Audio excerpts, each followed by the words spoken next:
بہ جا میں ہوں تینوں ترجمہ دسنا جلدی مکمل کیجیے. چلو آج پھر ایداں تے ایداں ہی صحیح. ایک منٹ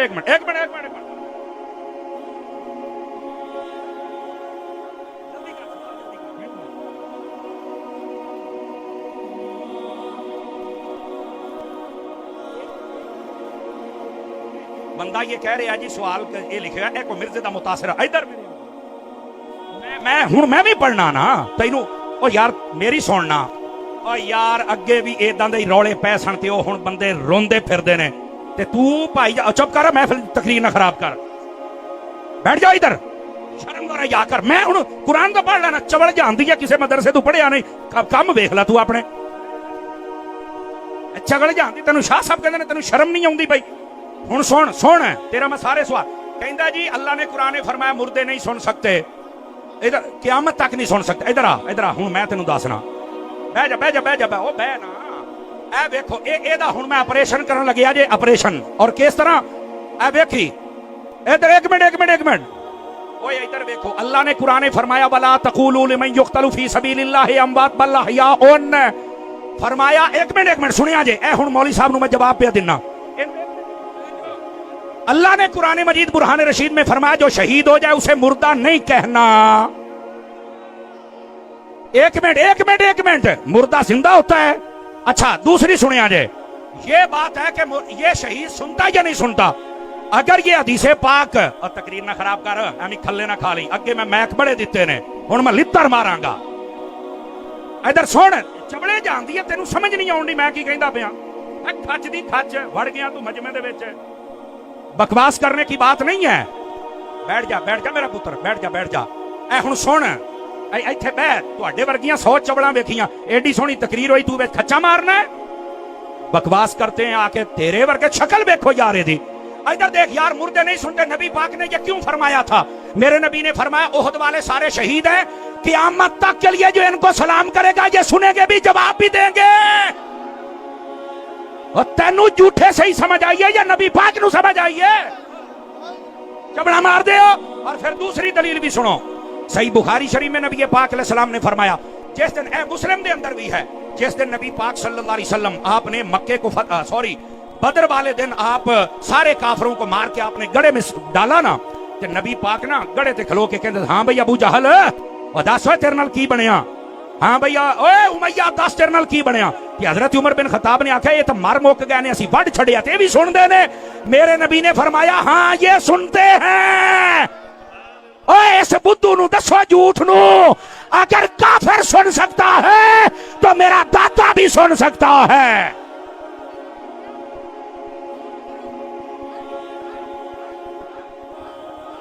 نعرہ تکبیر، نعرہ رسالت، تاجدار ختم نبوت، فیض رضا، فیض محدث اعظم پاکستان.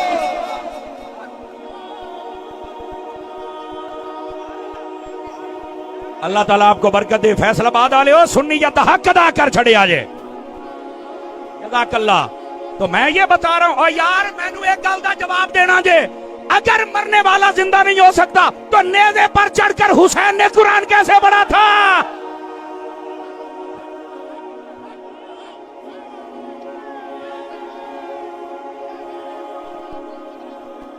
یہ آ گئیاں جھوٹاں کو گل کرنا لی پوچھنا لا کوئی نہیں ہے. یہ مرزے کی دم پہ پاؤں آیا ہے نا تو اس واسطے چیخے ہیں پتر ہے. بیٹھ جائیں تمام سنی احباب اپنی اپنی جگہ. تماشا بنایا لوگوں نے یار پوچھنے والا کوئی نہیں ہے. وانو قرآن سمجھ آ گیا. اور ادھر آؤ جو میں اگلی بات آپ کی خدمت میں کہہ رہا ہوں اگر آپ توجہ کریں تو سنا دوں آپ حضرات کو. بولیے ذرا سبحان اللہ پیار کے ساتھ. گل سیابا دی شان دی ہوندی پئی ہے تے مردے نہیں سن سکتے تے مردے مکھی نہیں بنا. تینوں کہنے آکھیا مردے مکھیاں بنا دے نے ساڈا عقیدہ ہے؟ کہنے آکھیا تینوں؟ خدا دا عقیدہ ساڈا ہے الزام تو لائی جانا ہے. آپ کو کس نے کہا ہے کہ ہم نے یہ کہا کہ مردے مکھیاں بناتے ہیں؟ کس نے کہا ہے؟ ہم نے کب کہا ہے کہ مردے کوٹھیاں بناتے ہیں؟ کس نے کہا یار؟ کبھی سنے ہیں؟ دسو. اسے الزام لگانا یار کچھ خدا کا خوف کرو. ہاں جو اللہ والے ہوتے ہیں وہ پتہ کیا کرتے ہیں؟ ادھر دیکھنا اللہ نے قرآن میں فرمایا حضرت عیسیٰ علیہ السلام فرماتے ہیں انی ابرئ الاکمہ والابرص واحیی الموتى. آپ فرماتے ہیں انے نو اکھاں بھی میں دننا کہ وہ شرک تو نہیں ہویا. اس کا مطلب یہ ہے اللہ تعالیٰ ان کو طاقت دیتا ہے. اور یہ تو سب کا عقیدہ, جس کو اللہ طاقت دے دے وہ کچھ بھی کر سکتا ہے. اللہ طاقت نہ دے, پاویں نبی ہے پاویں ولی, یہ کاری کچھ نہیں سکتا, یہ عقیدہ ہے. اللہ اللہ خیر صلی اللہ. لڑتی ہے الحق مر, حق کڑوا ہوتا ہے. لیکن گل مرزے دی ہوئی نہ سکے دیکھ لا پھر تاری دا سودا کھرا ہے کہ نہیں ہے. خدا دا نہ میں تانوں پہلو دس کے ہٹیا, تسی ساڈے ورگے بندے لبنے نے. سمجھ آئی نا, سارے نو راضی کر کے جان والے اور ہوندے نے, مسلک کا پہرا دینے والے اور ہوتے ہیں. حضرت عیسیٰ علیہ السلام تو یہاں تک فرما رہے ہیں, آپ فرماتے ہیں کہ وہ ہوتا ہے نا گارا, فرمایا گارے کا پرندہ بنا کے میں پھونک مار دوں تو وہ اڑ جاتا ہے. وہ اجے مکھیاں تے کھلوتا ہے, سائیاں نے پورا پورا پرندہ بنا چھڑیا ہے. کب؟ جب اللہ نے طاقت ہے.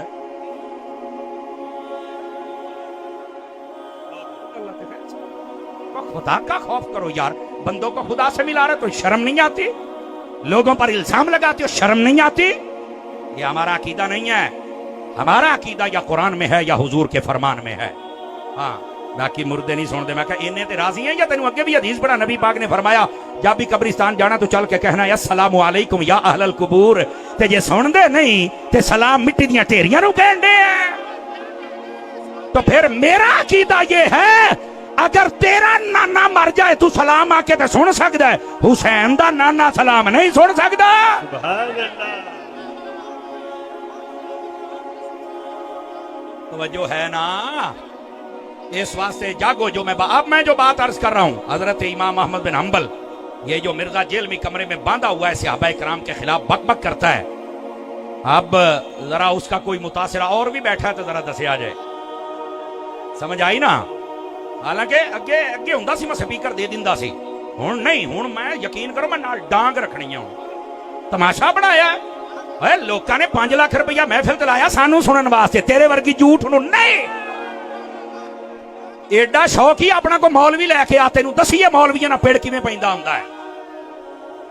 یہ تماشے بند کریں بھائی جان, بند کریں تماشے. اپنے گھر چلو, تواڈے وچ کوئی نہیں جمیا تو میں کی کراں؟ ساڈے تے محدث اعظم دی کیا بات ہے.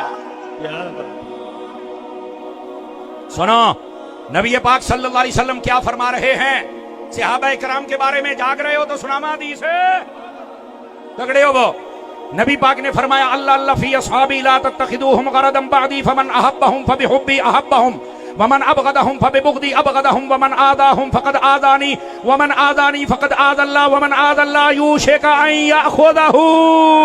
سبحان اللہ. او کما قال علیہ السلام. نبی پاک کے صحابہ کی شان ہے. میں کتاباں چو دسنا, میں کہ میں بھی کتاب ہی کھولی بیٹھا. تکڑا ہو. نبی پاک صلی اللہ علیہ وسلم ارشاد فرماتے لوگو میرے بعد میرے صحابہ کے معاملے میں اللہ سے ڈرنا, میرے صحابہ کے پیچھے نہ پڑ جانا.